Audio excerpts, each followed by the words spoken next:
राष्ट्रपति द्रौपदी मुर्मू के कथित प्रोटोकॉल उल्लंघन मामले में पश्चिम बंगाल की मुख्यमंत्री ममता बनर्जी हमलावर हो गई हैं। उन्होंने राष्ट्रपति के साथ साथ प्रधानमंत्री नरेंद्र मोदी को भी जमकर खरी खोटी सुनाई है और राष्ट्रपति की तस्वीर दिखाते हुए कह दिया कि बीजेपी में राष्ट्रपति के अपमान की परंपरा रही है। अब इस मामले पर एनडीए नेता ममता बनर्जी पर हमलावर हो गए हैं। एनडीए नेताओं में कोई कह रहा है कि विनाश काले विपरीत बुद्धि, तो कोई कह रहा है कि ये टीएमसी का गिरा हुआ आचरण है।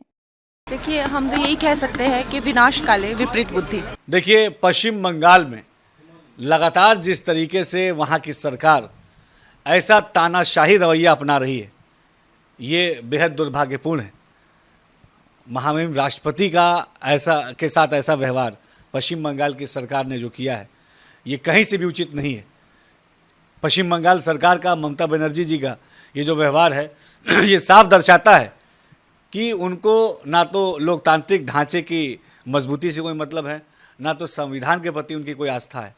जिस तरीके से उन्होंने राष्ट्रपति जी के प्रोटोकॉल का उल्लंघन किया, उनके साथ जो वहाँ पे जिस तरीके की घटनाएं हुई, इससे पूरा देश दुखी है और निश्चित तौर पे पश्चिम बंगाल की ममता सरकार को इसके लिए न केवल माफ़ी मांगनी चाहिए, बल्कि आने वाले समय में जो विधानसभा के भी चुनाव है, पश्चिम बंगाल की जनता वहाँ ममता बनर्जी की सरकार को इसका जवाब देगी। अब ममता बनर्जी जो भी कह रही हो, लेकिन कहीं ना कहीं महामहिम राष्ट्रपति जी के साथ जो अपमानजनक व्यवहार टीएमसी की सरकार ने किया है, इसकी कोई सफाई हो ही नहीं सकती है।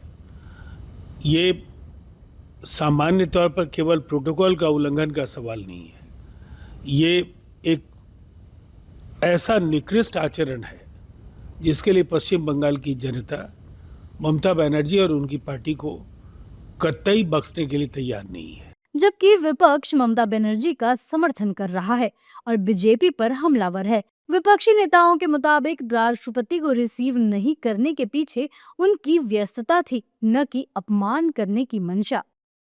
देखिए, आदरणीय ममता बनर्जी जी ने क्या सोचा था और क्यों वो नहीं गई, इस बात का जवाब आदरणीय ममता बनर्जी जी दे सकती हैं।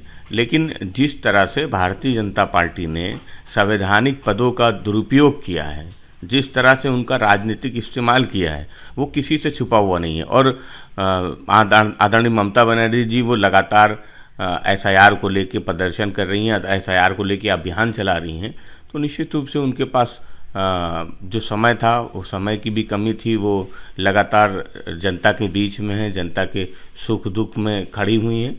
इसलिए समाजवादी पार्टी समझती कि जो राष्ट्रपति जी का अपमान का सवाल है, उनकी मंशा कहीं भी इस बात को लेके नहीं थी कि वो किसी का अपमान करें। नाही, भाजपाने किती वेळा त्याचं उल्लंघन केलं हे भारतीय जनता पक्षाला माहीत। त्याचा खुलासा ममता बॅनर्जींनी दिलेला आहे, त्या संदर्भात अधिक बोलण्याची गरज नाही असं मला वाटतं। ममता बनर्जी का तर्क है कि राज्य सरकार को राष्ट्रपति के कार्यक्रम की जानकारी तक नहीं थी। निजी आयोजकों ने भी इस बारे में उनसे कोई जानकारी नहीं ली थी और वो अपने धरने में बैठी थी। बहरहाल ये मामला बड़ा हो गया है और अब बीजेपी ममता सरकार पर हमलावर है।